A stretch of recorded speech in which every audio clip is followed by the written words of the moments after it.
Alright, picture this. You've got a zucchini sitting in your fridge. Maybe it's been there for days. Maybe you don't even remember buying it. Well, today's the day we unlock all of its secrets, right here in your kitchen. First off, zucchini is kind of a culinary chameleon. It blends into stir-fries, sautés, salads, and even gets baked into bread. But the real magic is how simple prep is.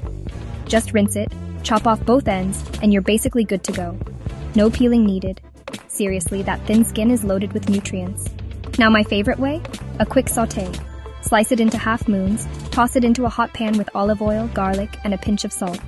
In about 5 minutes, you've got golden, tender zucchini that's perfect on its own, or as a side for literally any meal. Want to get fancy? Throw in cherry tomatoes and fresh basil for a color-packed dish. But there's more. Zucchini is low in calories but high in vitamin C, potassium, and antioxidants. It's like a secret health upgrade for your dinner plate. Plus, thanks to its high water content, it'll keep you hydrated and your skin happy. So next time you see that humble green veggie in your fridge, remember? It's not just filler. It's a flavor-packed, health-boosting powerhouse. Try giving it the spotlight in your next meal. Who knows? Zucchini might just become your new kitchen hero. Give it a go and let me know how it turns out. For more healthy diets tips, kindly like, share, and subscribe to this channel.